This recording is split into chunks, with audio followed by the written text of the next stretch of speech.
வணக்கம். மதிமுகம் செய்திகள். இன்றைய முக்கிய நிகழ்வுகளை பார்ப்பதற்கு முன்பாக தலைப்புச் செய்திகளை பார்க்கலாம். தேர்தலில் 200 தொகுதிகளையும் தாண்டி வெற்றி பெறுவோம். பொங்கல் விழாவில் முதலமைச்சர் மு.க.ஸ்டாலின் பேச்சு. மனிதர்களை விண்ணுக்கு அனுப்பும் ககன்யான் திட்டம் அடுத்த ஆண்டு செயல்படுத்தப்படும். திருப்பதியில் இஸ்ரோ தலைவர் பேட்டி. பாஜக கூட்டணியில் திரைப்பட தணிக்கை வாரியமும் புதிதாக இணைந்து விட்டது. அமைச்சர் ரகுபதி கண்டனம். விஜயின் பிரச்சார வாகனத்தில் சிபிஐ சோதனை. ஓட்டுநரிடம் தொடர் விசாரணை. சென்னை உள்ளிட்ட 4 மாவட்டங்களில் ஜனவரி 11ஆம் தேதி கனமழைக்கு வாய்ப்பு. வானிலை ஆய்வு மையம் எச்சரிக்கை. வரும் சட்டமன்ற தேர்தலில் 200 தொகுதிகளுக்கு மேல் வெற்றி பெறுவோம் என்று முதலமைச்சர் மு.க.ஸ்டாலின் நம்பிக்கை தெரிவித்துள்ளார். தமிழகம் முழுவதும் திராவிட பொங்கல் விழா கொண்டாட வேண்டும் என முதலமைச்சர் மு.க.ஸ்டாலின் திமுக நிர்வாகிகளுக்கு அறிவுறுத்தியிருந்தார். அதன்படி திமுக சார்பில் மாவட்டந்தோறும் திராவிட பொங்கல் விழா கொண்டாடப்பட்டு பொதுமக்களுக்கு பொங்கல் பரிசு பொருட்கள் வழங்கப்பட்டு வருகின்றன. இந்த நிலையில் முதலமைச்சர் மு.க.ஸ்டாலினின் சொந்த தொகுதியான கொளத்தூர் சட்டமன்ற தொகுதி அலுவலகத்தில் திராவிட பொங்கல் விழா மிகவும் பிரம்மாண்டமாக கொண்டாடப்பட்டது. விழாவில் முதலமைச்சர் மு.க.ஸ்டாலின், அவரது மனைவி துர்கா ஸ்டாலின் ஆகியோர் கலந்து கொண்டனர். முதலமைச்சருக்கு திமுக நிர்வாகிகள் மற்றும் பெண்கள் நினைவு பரிசு கொடுத்து வரவேற்றனர். பின்னர் முதலமைச்சர் மு.க.ஸ்டாலின், துர்கா ஸ்டாலின் இருவரும் பானைகளில் பொங்கல் வைத்து கொண்டாடினர். பின்னர் நலத்திட்ட உதவிகள் வழங்கிய முதலமைச்சர் மாணவிகள் மற்றும் பெண்களுக்கு பரிசு பொருட்களை வழங்கினார். பின்னர் விழாவில் பங்கேற்ற பெண்கள் முதலமைச்சர் மு.க.ஸ்டாலினுடன் செல்ஃபி எடுத்துக் கொண்டனர். விழாவில் பேசிய முதலமைச்சர், சட்டமன்ற தேர்தலில் 200 தொகுதிகளை தாண்டி வெற்றி பெறுவோம் என நம்பிக்கை தெரிவித்தார். ஏற்கனவே நீங்கள் தேர்தல் களத்தில் ஆற்ற வேண்டிய பணிகளில் 50% முடிச்சிட்டீங்க. இன்னும் 50% பாக்கி இருக்கு. இன்னைக்கு பல்வேறு கட்சிகளை சார்ந்தவர்கள், என் பிஜேபியில் இருக்கக்கூடிய கூட என்ன சொல்றாங்கன்னா, திமுக காலம் மாதிரி யாரும் வேலை செய்ய முடியாது. இன்னும் சொல்லணும்னா 67 அண்ணா தலைமையில் ஆட்சி அமைஞ்சப்போ அன்றைக்கு முன்னாள் முதலமைச்சராக இருந்த பெரிய பக்தவச்சலம் அவர்கள் பத்திரிகையாளர்களிடத்தில் பேட்டி அளித்த நேரத்தில் ஒன்றை குறிப்பிட்டு சொன்னார். திமுக காரன் ஒரு சிங்கிள் டீயை குடிச்சிட்டு பம்பரமா வேலை செய்வான், அதுக்கு நம்மலாம் ஈடாக முடியாது என்று வெளிப்படையாக சொன்னவர். அதே உணர்வோடு இன்றைக்கு நான் பார்க்கிறேன். நீங்கள் ஆற்றக்கூடிய பணிகள் ஏதோ குளத்தூர் தொகுதியில் மட்டும் இல்ல, ஒட்டுமொத்தமாக தமிழகத்தில் இருக்கக்கூடிய திராவிட முன்னேற்ற கழகத்தை சார்ந்தவர்கள், நம்முடைய செயல் வீரர்கள் ஆற்றுகிற அந்த பணிகள் எல்லாம் பார்க்கிற போது நான் ஏற்கனவே சொல்லியிருந்தேன், 200 தொகுதிக்கு குறையாமல் வெற்றி பெறுவோம் என்று. நம்முடைய கூட்டணி நிச்சயமாக வெற்றி பெறும் என்று. ஆனால் இப்பொழுது நாம் ஆற்றிருக்கக்கூடிய பணிகள் எல்லாம் பார்க்கிற போது 200ஐயும் தாண்டி வரும் என்ற நம்பிக்கை எனக்கு வந்திருக்கு. PSLV-C 62 ராக்கெட் ஜனவரி 12ஆம் தேதி ஏவ இஸ்ரோ திட்டமிட்டுள்ளது. இஸ்ரோ தலைவர் நாராயணன் மற்றும் விஞ்ஞானிகள் குழுவினர் திருப்பதி ஏழுமலையான் கோயிலில் சுவாமி தரிசனம் செய்தனர். கோயிலுக்கு வெளியே வந்த இஸ்ரோ தலைவர் நாராயணன் செய்தியாளர்களை சந்தித்து பேசினார். அப்போது ஜனவரி 12ஆம் தேதி காலை 10:17 மணிக்கு PSLV-C 62 ராக்கெட் மூலம் EOSN-1 செயற்கைக்கோளும் அத்துடன் 15 கூடுதல் செயற்கைக்கோள்களும் ஹரிகோட்டாவில் இருந்து ஏவ திட்டமிட்டுள்ளதாக தெரிவித்தார். மனிதர்களுடன் விண்ணிற்கு அனுப்பும் ககன்யான் திட்டம் 2027ஆம் ஆண்டு செயல்படுத்த திட்டமிட்டுள்ளதாக தெரிவித்த அவர், அதற்கு முன்னோட்டமாக 3 ராக்கெட்டுகள் ஆட்கள் இன்றி இந்த ஆண்டு அனுப்ப முடிவு செய்துள்ளதாகவும் கூறினார். திரைப்பட தணிக்கை வாரியமும் புதிதாக பாஜக கூட்டணியில் இணைந்து விட்டதாக அமைச்சர் ரகுபதி தெரிவித்துள்ளார். புதுக்கோட்டை மாவட்டத்தில் அனைத்து துறை சார்ந்த திட்டங்களின் முன்னேற்றம் குறித்த ஆய்வு கூட்டம் சட்டத்துறை மற்றும் கனிம வளத்துறை அமைச்சர் ரகுபதி தலைமையில் நடைபெற்றது.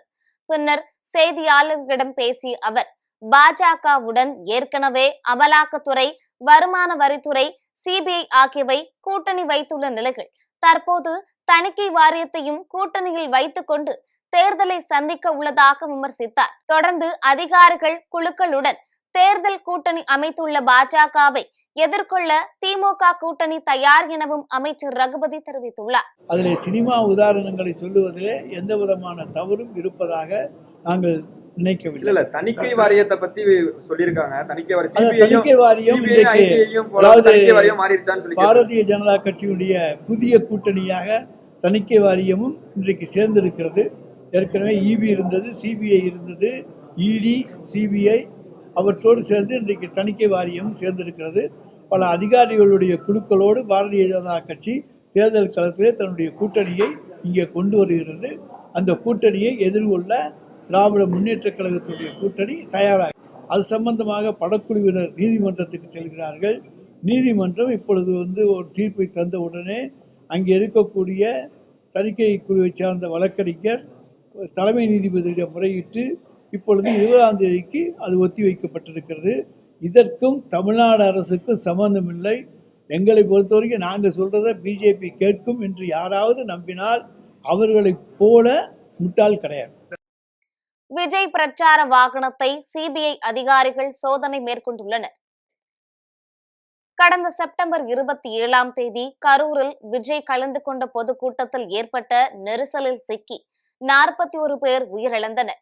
இது தொடர்பான வழக்கை சிபிஐ விசாரித்து வருகிறது. வழக்கு தொடர்பாக தாவேகா பொதுச் செயலாளர் புசி ஆனந்த், ஆதவ் அர்ஜுனா, சிடிஆர் நிர்மல்குமார், கரூர் மேற்கு மாவட்ட செயலாளர் KB மதியழகன், MC பவுன்ராஜ் ஆகியோர் சிபிஐ விசாரணைக்கு புதுடெல்லியில் ஆஜராகினர். இதன் தொடர்ச்சியாக வழக்கில் விசாரணைக்கு நேரில் ஆஜராக விஜய்க்கு சிபிஐ சம்மன் அனுப்பியுள்ளது. அதில் ஜனவரி 12ஆம் தேதி டெல்லியில் உள்ள சிபிஐ தலைமையகத்தில் விசாரணைக்கு ஆஜராகுமாறு அவருக்கு அறிவுறுத்தப்பட்டுள்ளது. இந்த நிலையில் விஜய் பிரச்சார வாகனத்தை சிபிஐ அதிகாரிகள் பறிமுதல் செய்துள்ளனர். பனையூரில் இருந்து கரூர் எடுத்து சென்ற சிபிஐ அதிகாரிகள் பேருந்தில் சோதனை செய்தனர். மேலும் விஜய் பிரச்சார வாகனத்தின் ஓட்டுநரிடமும் விசாரணை மேற்கொண்டனர்.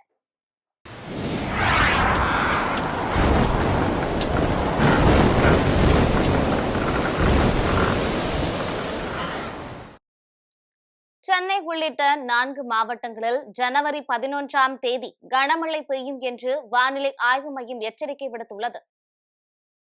தென்கிழக்கு வங்கக்கடல் மற்றும் பூமத்திய ரேகையை ஒட்டிய இந்திய பெருங்கடல் பகுதிகளில் நிலவும் ஆழ்ந்த காற்றழுத்த தாழ்வு மண்டலம் இலங்கையில் திரிகோணமலை, யாழ்ப்பாணம் இடையே கரையை கடக்கக்கூடும் என தெரிவிக்கப்பட்டுள்ளது. இதன் காரணமாக திருவாரூர், நாகை, மயிலாடுதுறை, கடலூர் ஆகிய 4 மாவட்டங்களிலும் புதுச்சேரி மற்றும் காரைக்காலில் ஜனவரி 10ஆம் தேதி மிக கனமழை பெய்யும் என்று வானிலை ஆய்வு மையம் கணித்துள்ளது. அதேபோல் சென்னை, செங்கல்பட்டு, திருவள்ளூர், காஞ்சிபுரத்தில் ஜனவரி 10, 11 ஆகிய தேதிகளில் கனமழை பெய்யும் என்றும், விழுப்புரம், கள்ளக்குறிச்சி, அரியலூர், தஞ்சாவூர், புதுக்கோட்டை, ராமநாதபுரம் ஆகிய மாவட்டங்களில் ஜனவரி 10ஆம் தேதி கனமழைக்கு வாய்ப்புள்ளதாகவும் தெரிவித்துள்ளது. மேலும் வரும் 15ஆம் தேதி வரை தமிழகத்தில் மிதமான மழைக்கு வாய்ப்பு இருப்பதாகவும் வானிலை ஆய்வு மையம் கூறியுள்ளது. ஜனநாயகன் திரைப்படத்திற்கு நெருக்கடி இருந்ததால் மட்டுமே கருத்து வெளிப்படுத்தியதாகவும், இதில் எந்த ஒரு அரசியல் நோக்கமும் இல்லை எனவும் செல்வ பெருந்தகை விளக்கம் அளித்துள்ளார். காங்கிரஸ் பேர் இயக்கத்தின் மூத்த தலைவரும் இந்திய அரசியல் நிர்ணய சபை உறுப்பினர்களில் ஒருவருமான TM காளியண்ண கவுண்டரின் 105வது பிறந்த நாளை முன்னிட்டு சென்னை சத்தியமூர்த்தி பவனில் அலங்கரித்து வைக்கப்பட்டிருந்த அவரது திருவுருவ படத்திற்கு தமிழ்நாடு காங்கிரஸ் கமிட்டி தலைவர் செல்வ பெருந்தகை மலர் தூவி மரியாதை செலுத்தினார். தொடர்ந்து தமிழ்நாடு காங்கிரஸ் கமிட்டி முன்னாள் தலைவர் திருநாவுக்கரசர், கிராம கமிட்டி ஒருங்கிணைப்பாளர் பீட்டர் அல்போன்ஸ் உள்ளிட்ட பலரும் மலர் தூவி மரியாதை செலுத்தினர். இதனைத் தொடர்ந்து செய்தியாளர்களை சந்தித்த செல்வ பெருந்தகை காளியண்ணன் கட்சிக்காகவும் தமிழக மக்களுக்காக குரல் கொடுத்தவர் என்று புகழாரம் சூட்டினார். தொடர்ந்து பேசிய அவர், அமலாக்கத்துறை, வருமான வரித்துறையை தவறாக பயன்படுத்துவது போல் தணிக்கை வாரியத்தையும் பாஜக பயன்படுத்தியுள்ளதாக தெரிவித்தார். மேலும் ஜனநாயகன் திரைப்படத்திற்கு நெருக்கடி இருந்ததால் மட்டுமே கருத்து வெளிப்படுத்தியதாகவும், இதில் எந்த ஒரு அரசியல் நோக்கமும் இல்லை எனவும் செல்வ பெருந்தகை விளக்கமளித்துள்ளார். சிபிஎஃப்சிக்கு எதிராக பிஜேபி அரசு, மோடி அரசு தொடர்ந்து சிபிஐ, அமலாக்கத்துறை, இடி, ஐடி போன்றவை பயன்படுத்தி வந்தார்கள். தேர்தல் ஆணையத்தை பயன்படுத்தினார்கள். இப்பொழுது புதிதாக சென்சார் போர்டையும் பயன்படுத்தி வருகிறார்கள். இது கண்டிக்கத்தக்கது. யாராக இருந்தாலும் அந்த வகையில் தான் எங்களுடைய தலைவர்கள் அந்த பதிவை செய்தார்கள். மாண்புமிகு முதலமைச்சரும் அதை கண்டித்து பதிவு செய்திருக்கிறார். எங்கெங்கெல்லாம் ஜனநாயகத்திற்கு ஆபத்து வருகிறதோ அங்கெல்லாம் காங்கிரஸ் பேரியக்கம் குரல் கொடுக்கும். இதில் அரசியல் எதுவும் இல்லை, அரசியல் ரீதியாக யாரும் செய்யவில்லை. இது பாஜக அரசை கண்டித்து இட்டிருக்கின்ற பதிவு. இந்தி திணிப்புக்கு எதிரான தமிழர்களின் போராட்டத்தை மையமாக வைத்து உருவாகியிருக்கும் பராசக்தி படத்திற்கு நடிகரும் மக்கள் நீதி மய்யம் கட்சியின் தலைவருமான கமல்ஹாசன் வாழ்த்து தெரிவித்துள்ளார். 1960களில் தமிழ்நாட்டில் நடந்த இந்தி திணிப்புக்கு எதிரான தமிழர்களின் போராட்டத்தை மையமாக வைத்தும் பொள்ளாச்சியில் நடந்த மொழிப்போர் படுகொலையை மையமாக வைத்தும் பராசக்தி திரைப்படம் உருவாகியிருக்கிறது. இயக்குனர் சுதா ஹொங்காரா இயக்கத்தில் சிவகார்த்திகேயன், ரவிமோகன், அதர்வா மற்றும் ஸ்ரீலீலா ஆகியோர் இந்த படத்தில் நடித்துள்ளனர். பராசக்தி திரைப்படத்தை பார்த்த பின் துணை முதலமைச்சர் உதயநிதி ஸ்டாலினுக்கு கமல்ஹாசன் எம்பி கடிதம் எழுதியுள்ளார். அதில் பராசக்தி படம் திமுக வரலாற்றுக்கு இடப்பட்ட வெற்றி திலகம் என தெரிவித்துள்ளார். தொடர்ந்து இந்த படத்திற்காக உழைத்த அனைவருக்கும் தனது உளமார்ந்த பாராட்டுகள் என்றும் கமல்ஹாசன் குறிப்பிட்டுள்ளார். சென்னையில் தங்கம் விலை சவரனுக்கு 800 ரூபாய் உயர்ந்து 1,03,200 ரூபாய்க்கு விற்பனை செய்யப்படுகிறது. தொடர்ந்து 4 நாட்களுக்கு மேலாக உயர்ந்து வந்த தங்கம் விலை கடந்த வியாழனன்று திடீரென சரிந்தது. தொடர்ந்து நேற்று தங்கம் விலை உயர்ந்து கிராமுக்கு 50 ரூபாய் உயர்ந்து 12,800 ரூபாய்க்கும், சவரனுக்கு 400 ரூபாய் உயர்ந்து 1,02,400 ரூபாய்க்கும் விற்பனை செய்யப்பட்டது. இந்நிலையில் தங்கம் விலை இன்றும் சவரனுக்கு 800 ரூபாய் உயர்ந்துள்ளது. நகை பிரியர்கள் இடையே அதிர்ச்சியை ஏற்படுத்தியுள்ளது. அதன்படி சென்னையில் இன்று 22 கேரட் ஆபரண தங்கத்தின் விலை கிராமிற்கு 70 ரூபாய் உயர்ந்து 12,830 ரூபாய்க்கு விற்பனையாகிறது.